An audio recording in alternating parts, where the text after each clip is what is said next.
At the end of the game, let's miss a couple shots. Let's watch a couple layups. Let's throw it out of bounds. Maybe try carrying the ball. Get a couple travel calls. See what happens.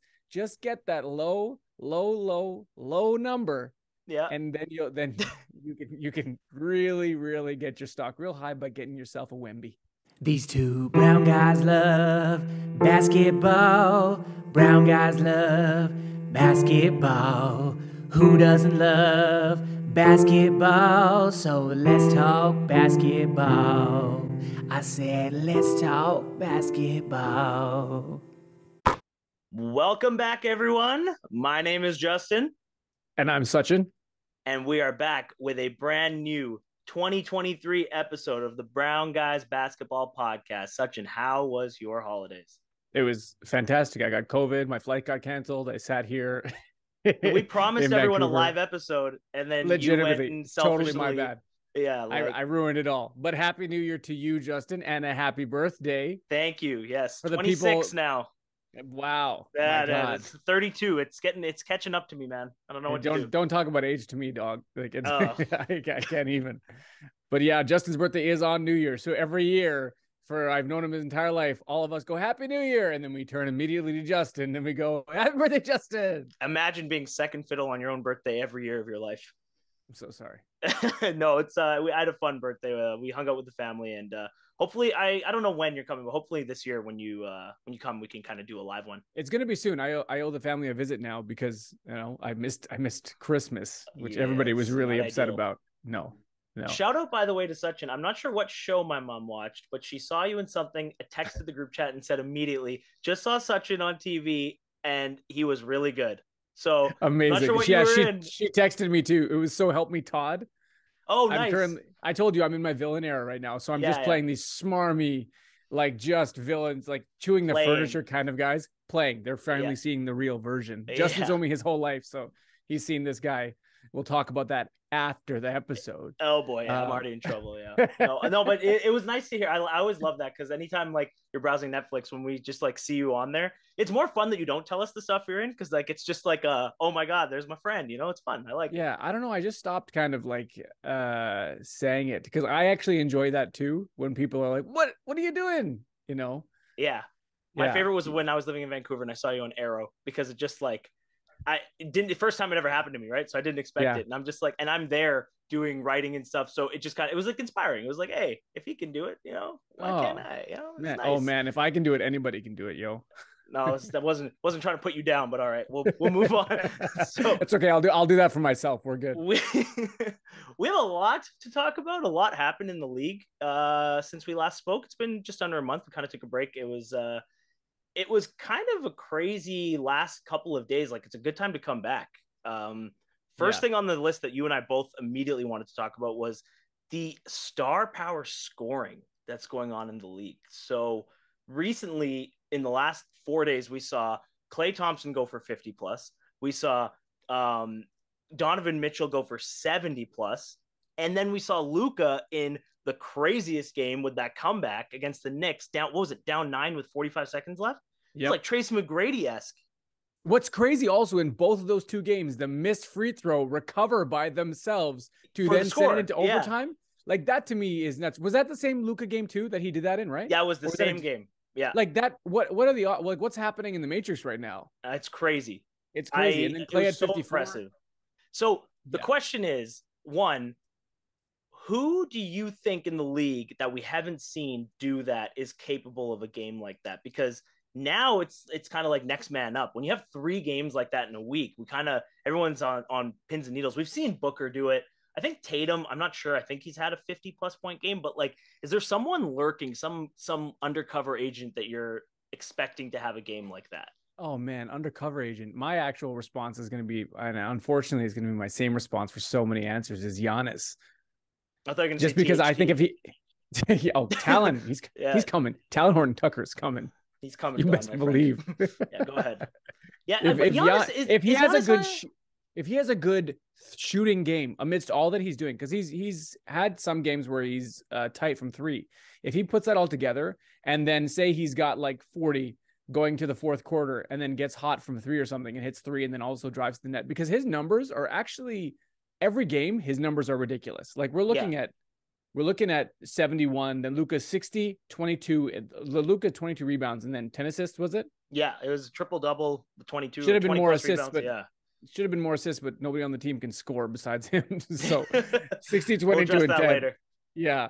But if Giannis gets hot from 3 at one point, because Giannis is like, I actually have his numbers for his last games. It was like 30, 55, 43, 43, 20 and 5, 45, 22 and 7. This guy like puts these numbers up every night, and he's so close to going off, I think.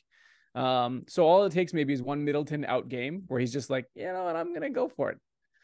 So I have a similar answer to you. I think Giannis is a good pick. I think the only thing with Giannis is to me, it's more of an inevitability, not like you know what I mean? Totally. Where Mitchell, I think it's not surprising because he's got that stroke where if he gets hot, just like with Jamal Murray, when we saw it was surprising, but now like we could believe it if he's healthy, right?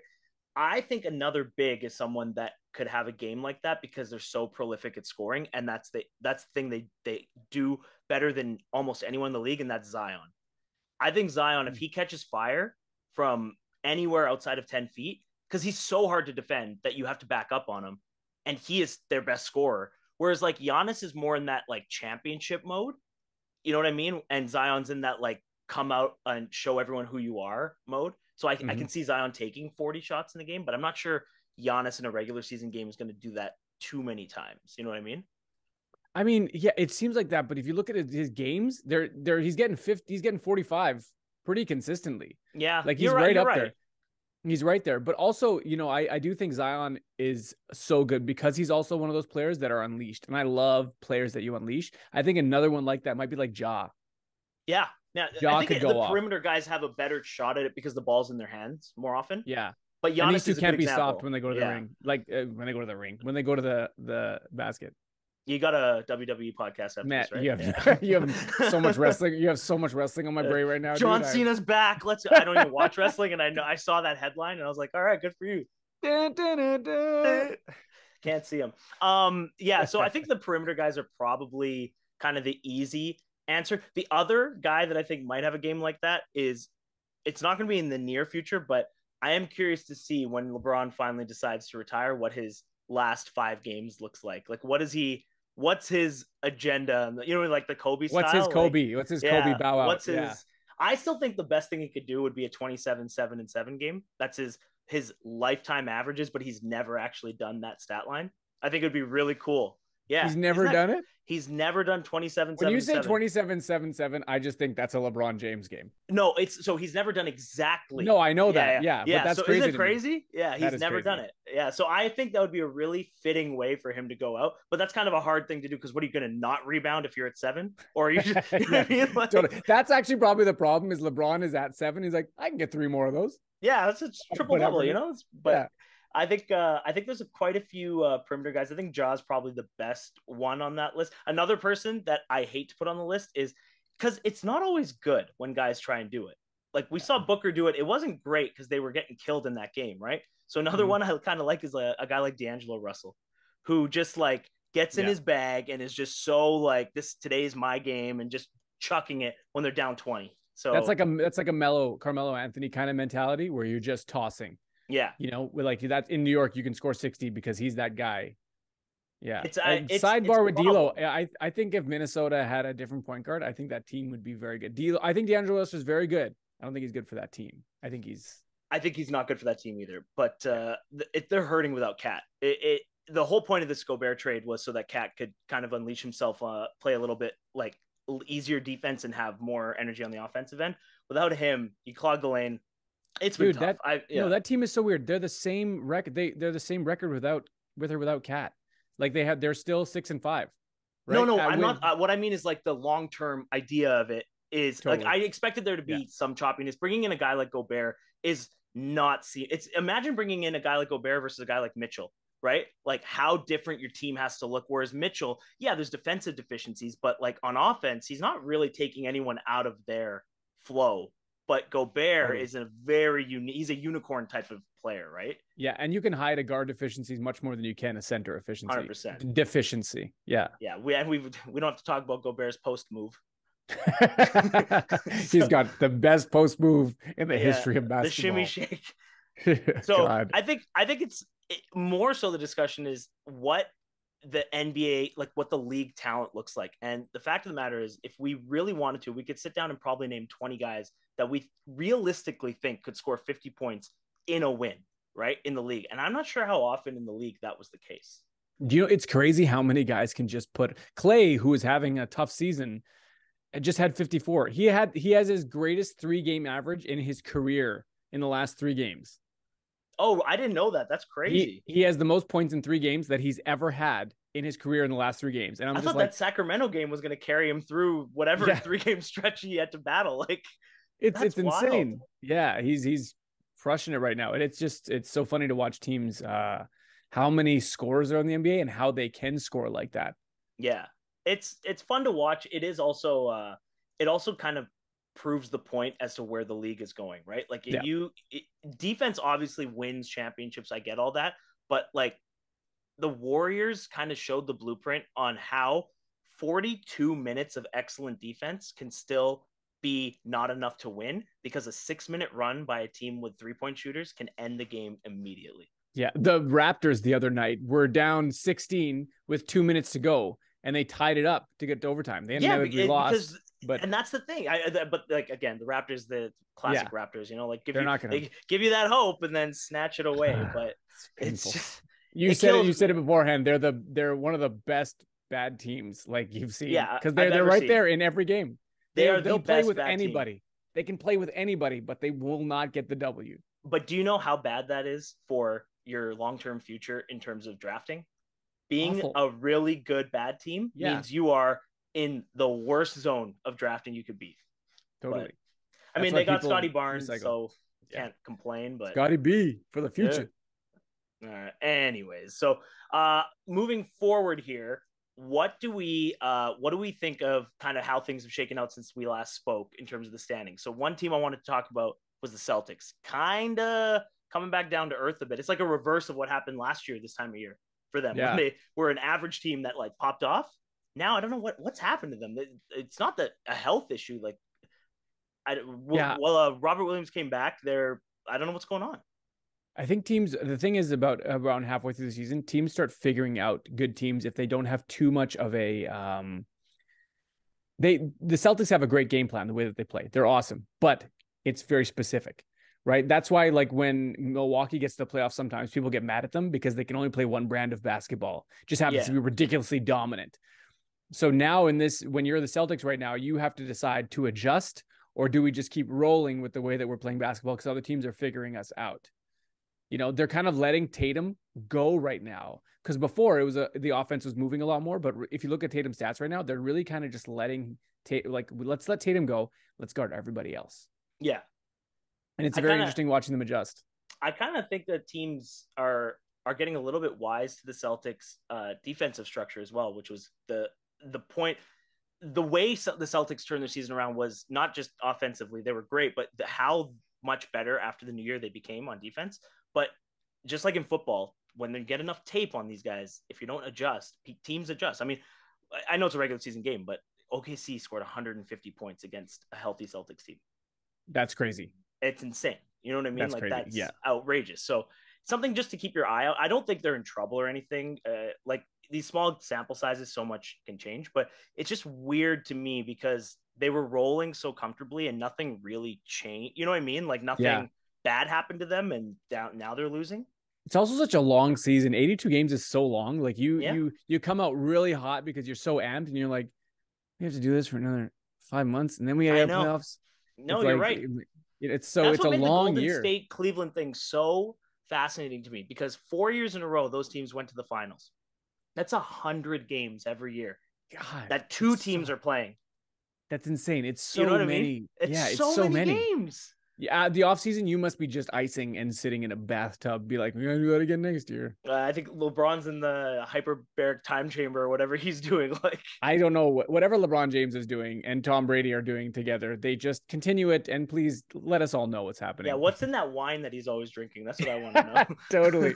So, it's just something where the Brooklyn Nets kind of have snuck up. And we were talking about this earlier. They're not really fun to talk about when they're good because the expectation is they're good.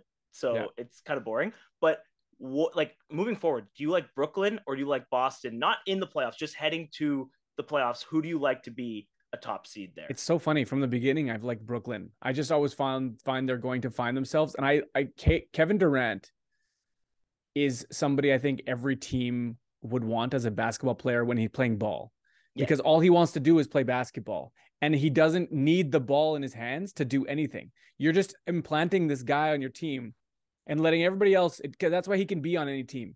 The whole team can be different next year, and Kevin Durant will still be Kevin Durant because he doesn't need the ball. And when he gets it, he's going to score. He's going to do his thing, and he's going to go. He's one of those guys where like the decision he makes is almost always good enough. Even if it wasn't like the best decision, he's so good that was probably going to be a fine decision. Totally. So I just feel like having him on a team creates so much cohesion. In this case, I should fully pick Boston. I think they're a really strong team, and defensively their schemes are great. But I think the way that Brooklyn is going, I think they've got a real shot because everybody is really buying into the things that they've gone through early in the season, and they're mad.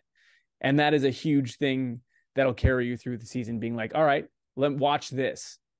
Is this a trap though? Are we buying high in the stock? Because I bought low and I'm staying. Right? Yeah. You've invested so much already that you're just I'm just sticking with it. Yeah. This is my Bitcoin, you know? Oh God. Oh, boy. I hope you didn't have too much what was it? FTX's, what was his coin called? I don't know. Legitimately. Dogecoin, I don't know. Dogecoin, yeah, that was a different one. But I think I'm kind of with you where I think the Celtics are probably the safer bet. It's weird though, because Milwaukee's at the top of the standings as well without Middleton. And I kind of believe in them the most if Middleton's healthy. But at what point, he came back, he didn't look great, but it felt like he came back early. So in the East, what is it? 4 teams, Philly, Boston, Milwaukee, and the Nets. Of those 4 teams, is Brooklyn one to you at their peak of their powers, or do you think it's still Milwaukee or Boston, or I mean Philly's kind of like a 4th to most people? If we're talking playoffs, if Middleton shows up beforehand and gets reps in with all of them long enough when they get to the playoffs, they'll need Middleton in the playoffs to win. Yeah, he's an absolute necessity for that championship run. Giannis can't do it by himself, especially in the playoffs when things slow down and they start doing boxing one on him or whatever they're gonna do. But I still think I'm putting I'll probably put with Middleton. I'll put Milwaukee 1. I'm going to put Boston 2. Brooklyn 2 and Boston 3. All right, now, okay, I did totally forget a team that is legitimately in the conversation. That's Cleveland. Yeah. And where do you rank? Is Cleveland in that conversation, or do you think they're a year away, or I do need to kind of get there? They need to play those games, lose those games to get to where they need to go. I 100% think that they have a lot of still growing to do in terms of experience. They're right there. That's a fantastic team. But to me, it's like when you're watching Memphis and it's by will alone that they're just doing it here. And then for some reason, when the will leaves, that other stuff has to all be there. Yeah. Right. The belief in what you've created here as a base. But when will leaves, sometimes it's like, oh no, what do we do now? And you rush and you make bad plays and you make tough decisions. I think younger teams do that a lot. And I think Cleveland still has to go through that. But again, that Boston, Brooklyn, like those two, I think it's safer to put Boston higher. This is just me specifically because I'm an old head who trusts. I trust KD, and I trust that more than I do Boston yet in the playoffs because they still feel herky-jerky to me. There's still something there to me that goes up and down. So if we're going to talk about herky-jerky, let's segue to your team and my team. We'll start with your team, not the Raptors, because that's not going to be a fun conversation. We're going to go over to the West, and we're going to talk a little bit about Golden State and the anomaly that they have been this year, which is win everything at home, lose everything on the road, lose Steph, and the sky is falling. Just kidding. We're going to win with depth. And what do you make of Golden State? What are your feelings moving forward, especially with the timetable of Steph coming back next week? This feels like prototypical Golden State, to be honest, is that something's wrong, star goes down, and everybody has to rise up, and Kerr finds a way to make them all rise up. They get this ridiculous chemistry. The star's going to come back. It's going to be herky-jerky again while they figure out what it's like with him. Then they figure out a new rotation, and then boom, explosion of greatness coming to the playoffs. That's what it feels like. And this team always finds itself when somebody goes down, because everybody's then is in the rotation and gets hot and gets touches. And it's like, oh, this is how I play in this offense. This is what I'm supposed to do here. And it's different with Steph for sure, because he does hold the ball much more, not hold it, but he has the ball much more than anybody else. And he takes the most shots. So when you're given those shots in the offense, and then you realize where you will be shooting them, and then he comes back, he's hitting those shots. And then you're like, oh no, we were good without him. Now we're getting this guy. It just feels like such a Golden State story to me that it's crazy. But I'm excited and nervous, but it'll be weird when he comes back too, because they'll lose and they'll be like, oh my God, are they better without Steph? And everybody's gonna be like, shut up, they're not. Anyone who says that is such clickbait. Like, are they better without Steph? Yeah, give me no Steph Curry Golden State Warriors for 4 rounds in the playoffs. Good luck. Like, that's if imagine you're an opposing coach and the team chemistry on Golden State's really good. Oh wait, there's Steph Curry coming off. Like, get at it. It's ridiculous. Like, no, he would come off the bench. Yeah, he would too. Like, you know what the scary thing with Golden State is very few teams have the ability to trick us into thinking they're bad this many times without actually being bad. Like, they constantly have like you said, the ups and downs of Golden State post Kevin Durant have been so wild. I have thought that they are going to be a lottery team 3 times since Kevin Durant left. And only once were they actually a lottery team. That's how good of a coaching job Kerr is able to do, because it's like 3 or 4 games of they are awful. And you think, oh, that's the Golden State Warriors. Somehow they turn it around with this mix of like good, not great players, but I don't know. Like, I don't know what Kerr knows. Like, it's so confusing to me. This is why when anybody ever says my team is trash, looking at their roster, I don't agree with them.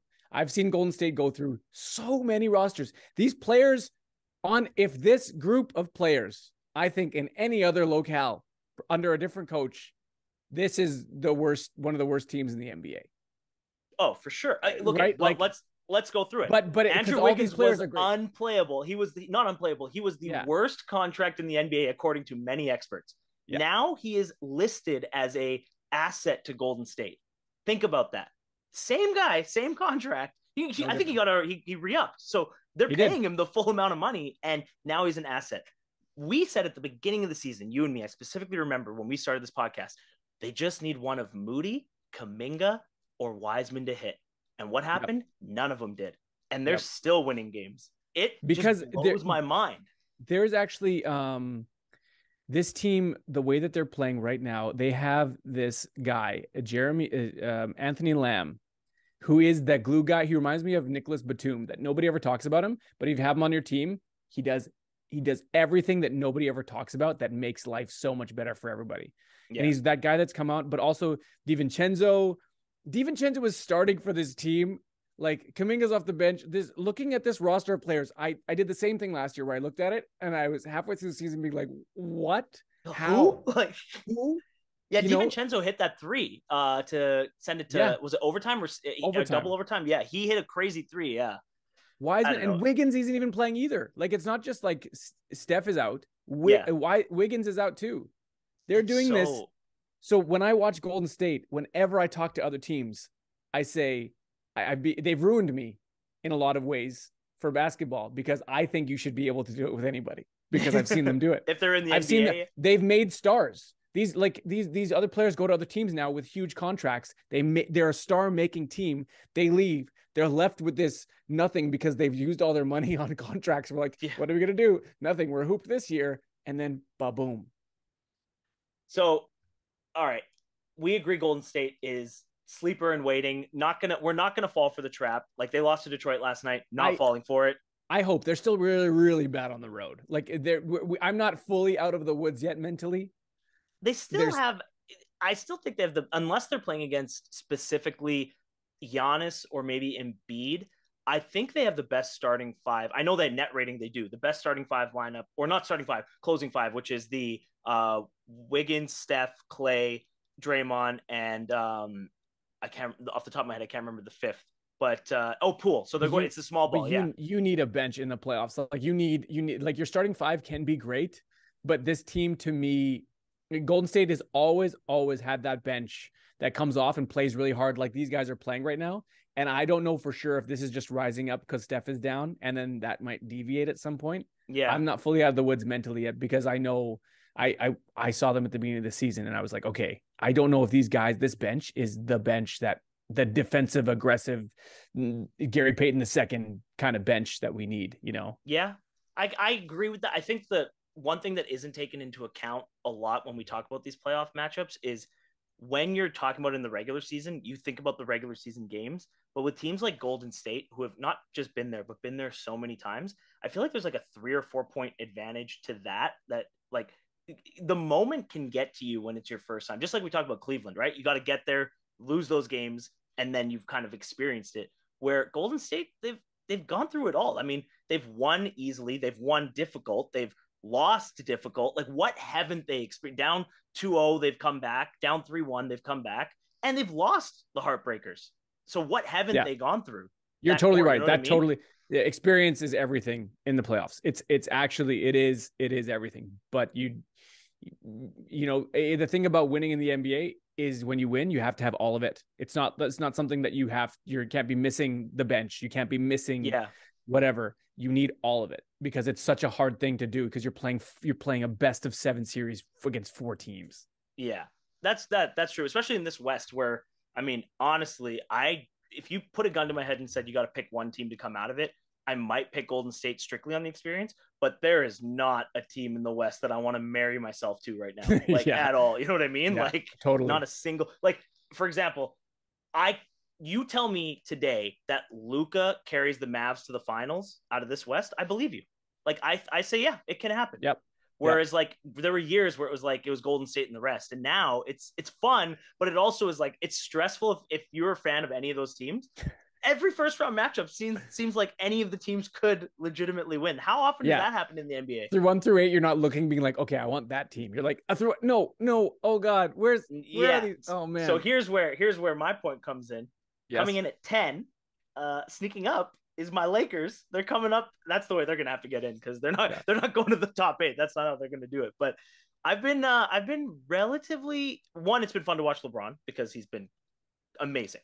Yeah. But I've been kind of impressed with the Thomas Bryant, Dennis Schroeder. Like the secondary guys are looking not bad. And when I remember we laughed about it in November when they said, wait till Schroeder and Bryant come back because they hadn't played any games yet. And we're like, oh yeah, that's what they're missing. Dennis Schroeder and Thomas Bryant. But like, they've been good. They actually have been good. But sometimes Dennis Schroeder almost got a huge contract, right? They almost gave him one. Well, the paper was printed. Yeah, Dennis Schroeder is not a bad basketball player, especially with you have a player like LeBron and stuff. Sometimes you just need, besides AD and Westbrook, who's crushing it off the bench, you need complementary players with experience that'll come off and do that. And I think Schroeder is like a great addition. I love Bryant. I think he's awesome. And sometimes when you're given that time and those minutes and the ball touches, you get to see these players flourish. Yeah. And it's so much fun. Austin Reeves. Come on. Yeah, everyone loves Austin. Honestly, Austin Reeves is just Alex Caruso with hair in Lakers Nation. That's what it's become. That's all it is, and we love it. So the question becomes, what do we think the Lakers can be once AD comes back? Because apparently the news has been positive that he's progressing faster than expected. I hate having to preface every conversation like this, but if AD is healthy moving forward, that's all I want to address when we talk about the Lakers. Because if he's not healthy, nothing to talk about in the playoffs. What is the ceiling on this team? Because keep in mind, they do have a couple of contracts they can move, like expirings, to make a couple deals here. So being realistic, since I'm the fan, you tell me what's a realistic goal for the Lakers if AD comes back and he's the same.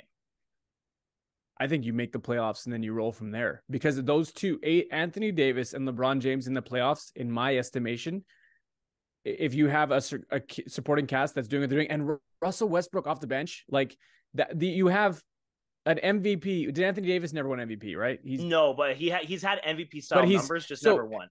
the way he was playing this year are ridiculous. You have LeBron James MVP, you have Russell Westbrook off the bench and MVP, who's getting triple doubles in 25 minutes, and Anthony Davis. Your supporting cast should just do their jobs. The others, as Shaq says it, that team, sky is the limit. And I've said that from the beginning. I will never downplay what I believe that they can do, because in my mind, they should be doing it.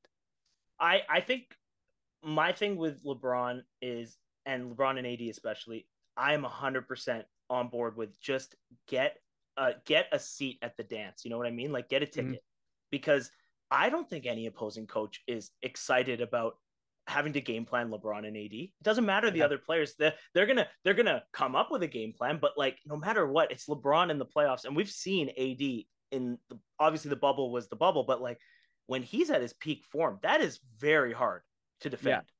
And the league actually has to be a little scared that even though he's been injured, he's rested.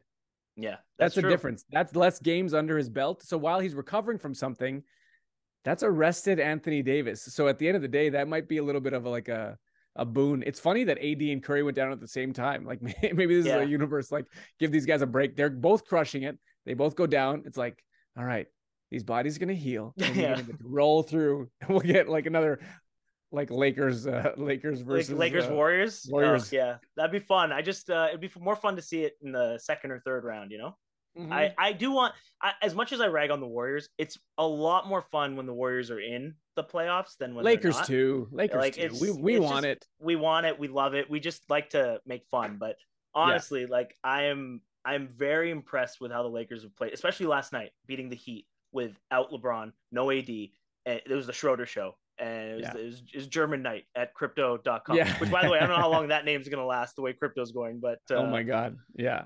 So I would like to watch the Lakers lose outside of the playoffs, but man, it's fun watching them lose in the playoffs. Yeah. At least if they make the playoffs, I get something out of it. But yeah, speaking of the Lakers, I'm going to LA next week.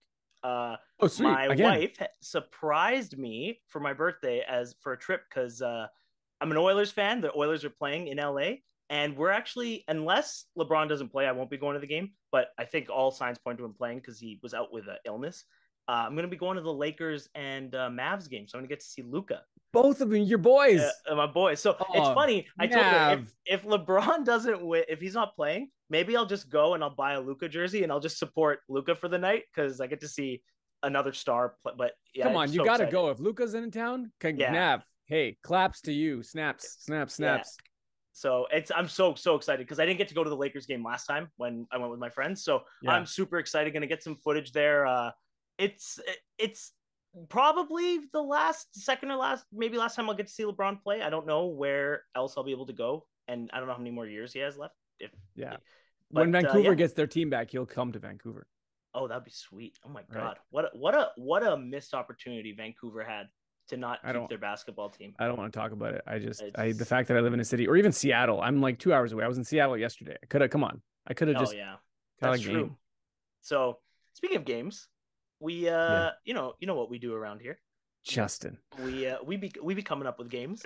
So we had a few ideas. We've done some drafts, and I thought, you know what, let's veer off the drafts. And so I sent Sachin this earlier. We each came up with our own. We made sure they didn't intersect with each other. So we picked some teams in the league, and in honor of New Year's, we thought, let's come up with some New Year's resolutions for these teams. And we'll kind of go point by point as to why that's their resolution and how that's going to help them succeed. You got great games, Justin. We love your games. How do we start this? You want to go first? You want me to go first? I'll let you decide. You go first. Okay. All right. So I'm obviously going to start with the Lakers. That's why I wanted you to go first. Yeah.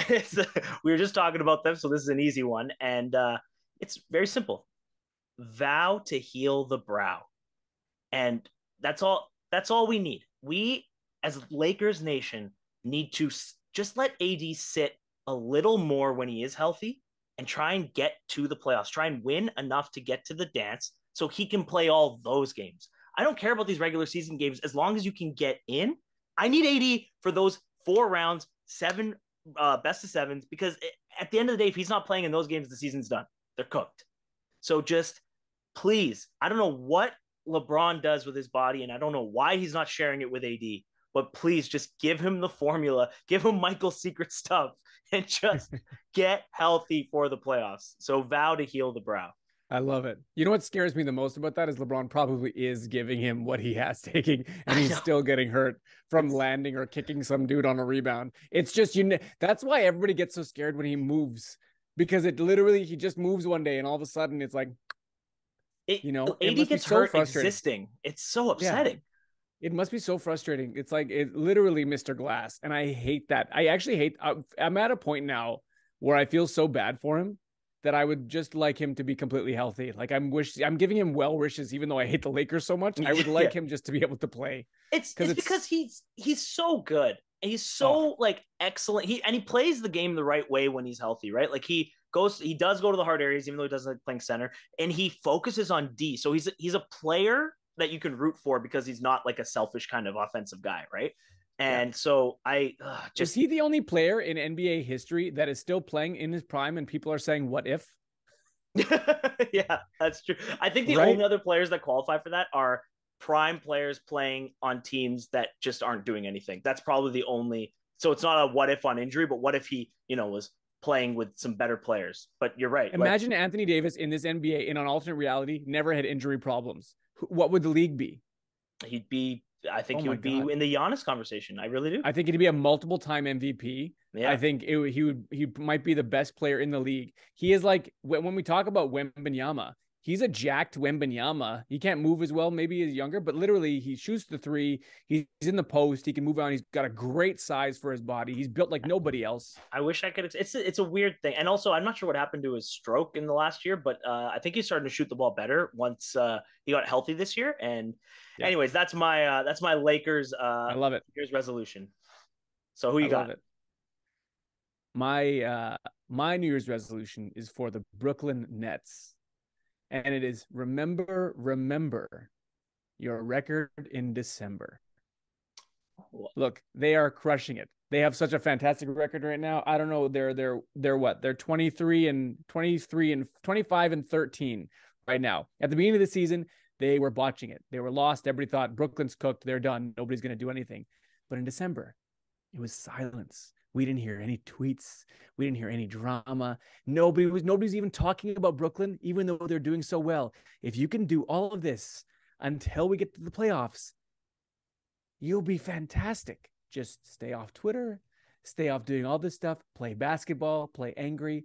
Just remember where you're at right now and continue this, because sometimes there's silence and we feel like we should yell, but sometimes silence, my friends, is golden.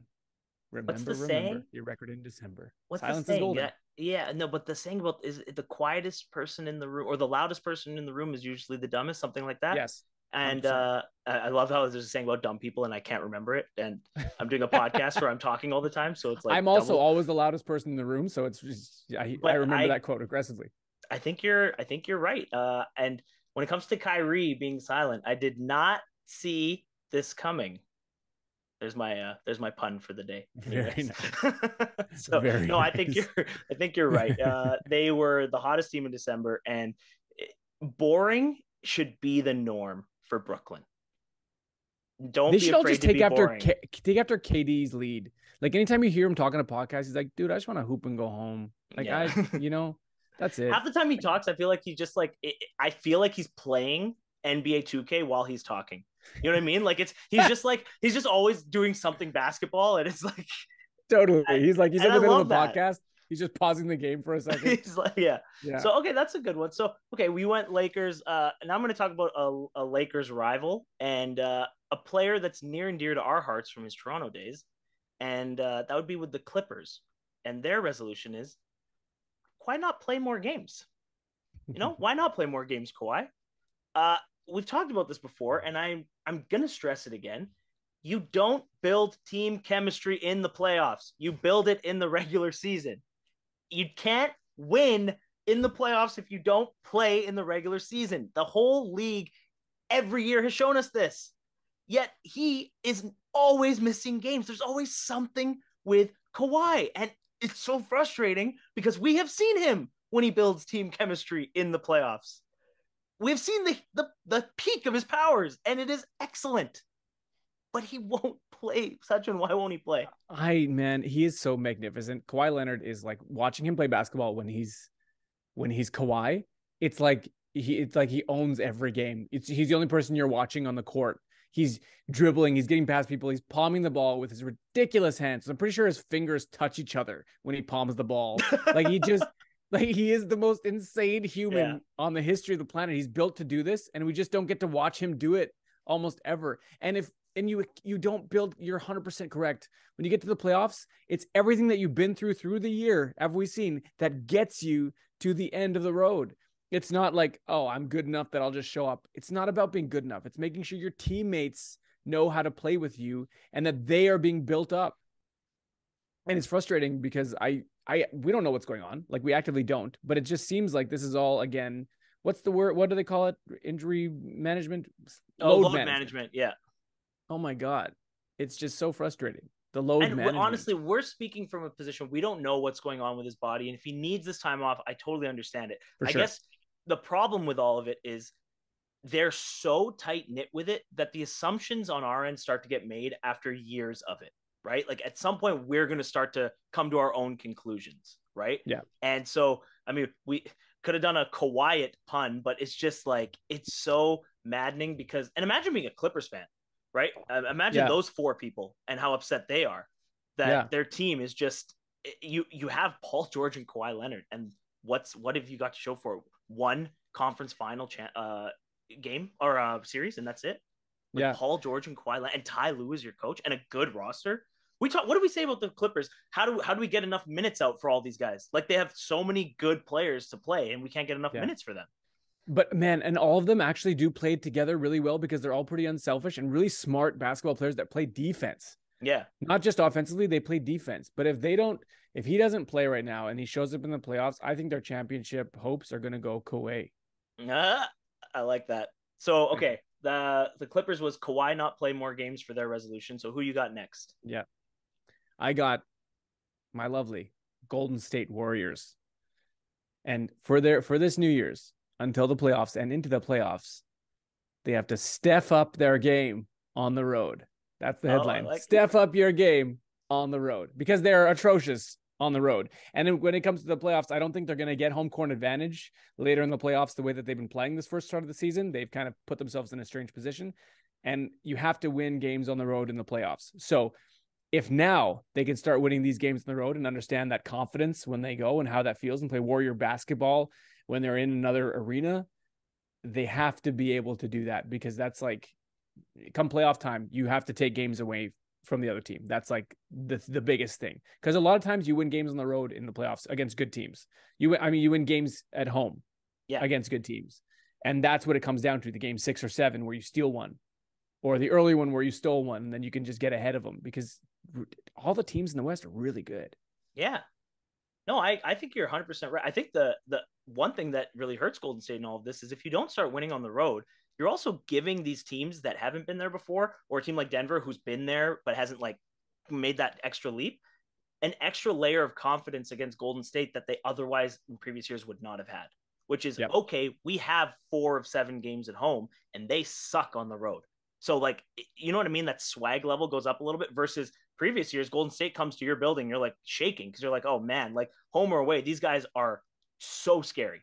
But they're monsters. Yeah, but now you're taking away that, what we talked about earlier, that 3 to 4 point advantage the experience has by being so bad on the road.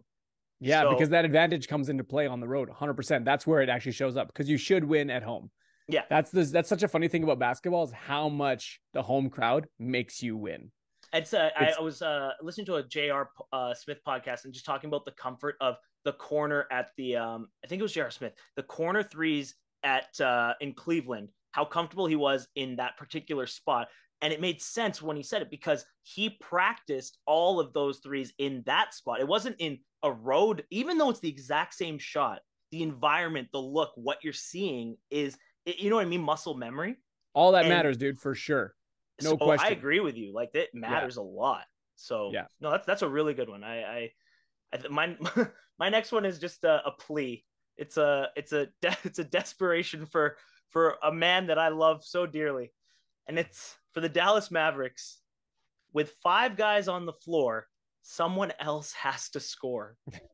Please, please, someone send help for Luka. I love watching Luka play, but I can't keep watching Tim Hardaway Jr. be the ping pong or the what is the chart, the cryptocurrency chart? It goes to the moon and then it's in the toilet. It's just, please send help. I know they tried with Kristaps and it was a disaster from the beginning, but there's gotta be someone they can bring in someone for Luka, because the man, he can win a championship, but I don't think he can do it with this roster.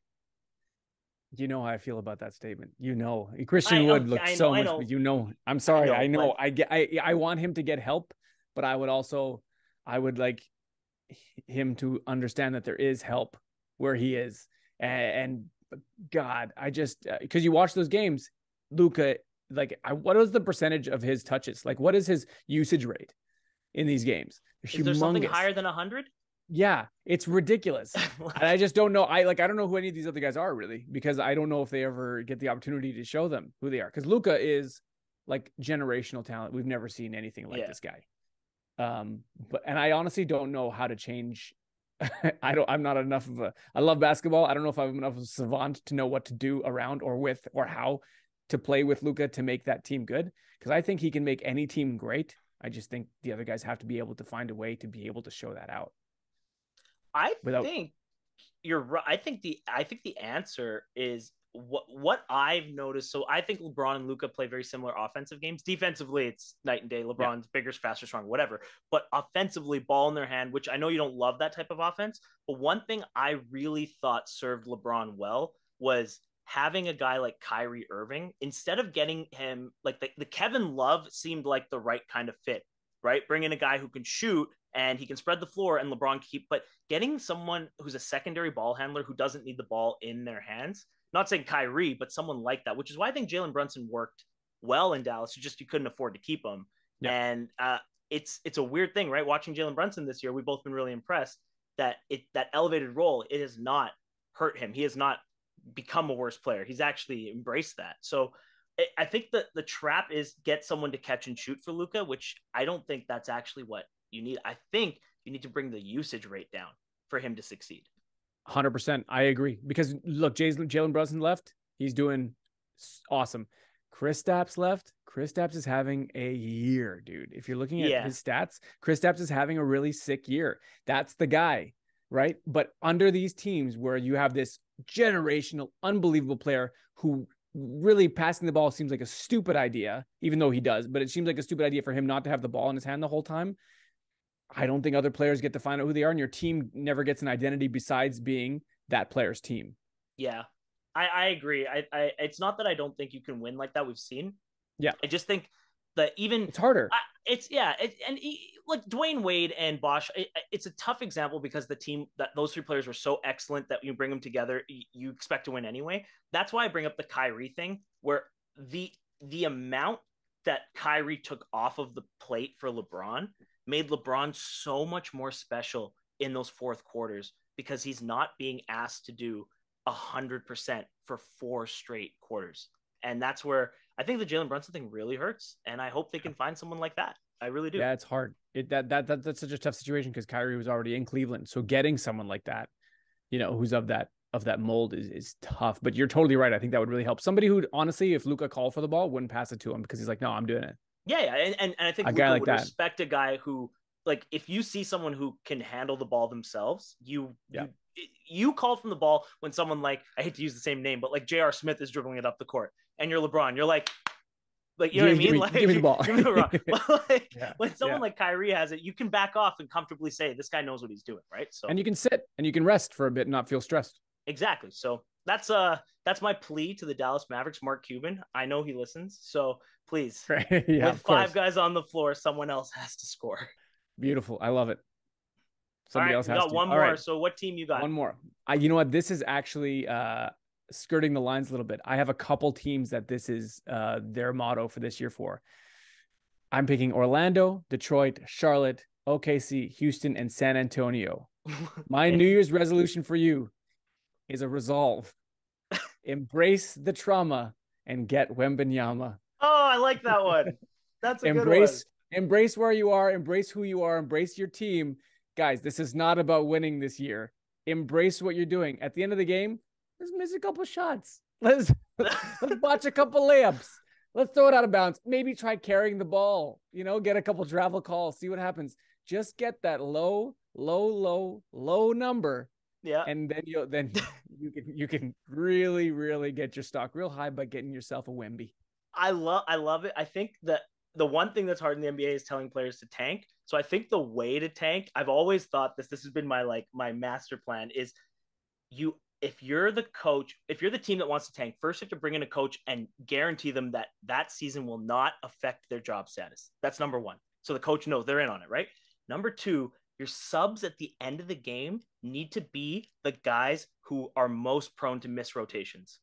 Because at the end of the game, you can't ask players to miss shots. You can't do it, right? So you need guys who will either jack it up. You need like D'Angelo Russell types, but then you need the guys who are going to miss those rotations on a drive and kick. So the other team has the best shot possible with 3 minutes left. Brilliant. Because defense is way easier to coach mistakes. Like, oops, why is he on the floor? Like, you know what I mean? Versus totally. Telling a guy to miss. So some great offensive players don't play because on their defensive liability. Exactly. May put all that liability right now. Yeah, exactly. You put that lineup out there, boom, we're in there. I love it. So what was the team list again? Who's on your teams or your list? My teams were I had Brooklyn, Golden State, and the last team. The last one. I just want to know who's on your Wembanyama watch. Orlando, Detroit, Charlotte, OKC, Houston, and San Antonio. Can we add one more team to that list? Please, the Raptors. I don't want to hurt you. I don't want to hurt you. It's our first week back, but I think it's time to put the Toronto Raptors on that list. I'm sorry. They have to tank. I didn't think this would be a tanking half to team. But don't you think it's the right thing? But they're right there, Jess. In every game, they're right there. And they're right there in the loss column. Like they just have to close. They just need somebody. Let me ask you this: you want this for the next 5 years, or you want 10 years of Victor Wembanyama? You know the answer to that question, but I'm not going to say it out loud. Imagine Quebec fans the Raptors would gain from this. God, I would love unstoppable. Oh my God, I would love a Victor Wembanyama. Victoronto. Oh, it writes itself. Oh my God, yep. He can finally replace LeBronto. Oh my God, nobody's replacing LeBronto. Even when that happened, I was so mad. But I'm like, God, that's gonna stick because it's good. It's really good. It was. Oh man, I remember. A side note that we were all in a group chat, and I'm the only one. Keep in mind, I cheer for the Raptors against everyone except when they're playing LeBron. So in the group chat with 5 people cheering for the Raptors and me cheering for LeBron on Cleveland, I could not have been more vilified. Even your brother's wife was coming in and telling me, what am I doing? And she doesn't even talk basketball with us ever. I love what she just rolled in. She's like, get out. But she's a Raptors fan. But man, I know. Awesome. But like, I didn't hear from her. You touched a nerve 100%. And that was the night that LeBron hit like 6 fadeaway. It was just it was outrageous. Yeah. You were getting cooked in 2 different group chats at that time. That was the bachelor party group chat. And then the family group chat. You're right. Yeah. I was getting, it's really bad for me. So we actually, just so people know, we have a group called Justin's Bachelor Party because it got canceled in COVID. Yeah. But it's still called Justin's. We've done it since then, but now it's still just called Justin's Bachelor Party. But it's very active. I like it. It's one of my more active ones. One guy just released a book. Shout out Sean Kanungo. Oh, Sean Kanungo. Yeah, I was going to shout that out at the end. We definitely want to promote that. The bold ones, Sean Kanungo. The man is everything that he writes about and he preaches, he is in his life, and he's a great human to everybody. So everybody listening, Mark Cuban, the bold ones, you got to check it out. I will give one piece of advice when it comes to Sean Kanungo, and that is if you meet this person, no one will believe in you more than Sean Kanungo will.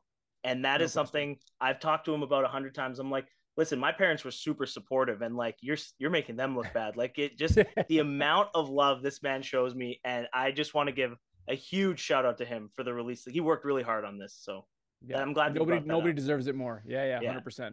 So, well, this has been fun. I think we should do another one of these in the near future. Let's try this podcast thing. Basketball. I have so much fun doing this. Like this is one of the most fun things that I do. I look forward to it. And you know what's funny is every time I'm watching basketball now, I like my brain kind of nudges onto, Totally. About this? You know what I mean? And if I lose a fantasy week, I'm like, I shouldn't have a basketball podcast. I'm not good enough. So it's made my team so much better. You want to know? I think they're linked. From the last podcast we did, I was first in fantasy basketball. I was number 1. I'd never been 1. I have not won a week since the last episode, and now I'm in 7th. So I'm hoping I turn this ship around this week. But the correlation. We need a resolution for you. Yeah, get better at fantasy basketball.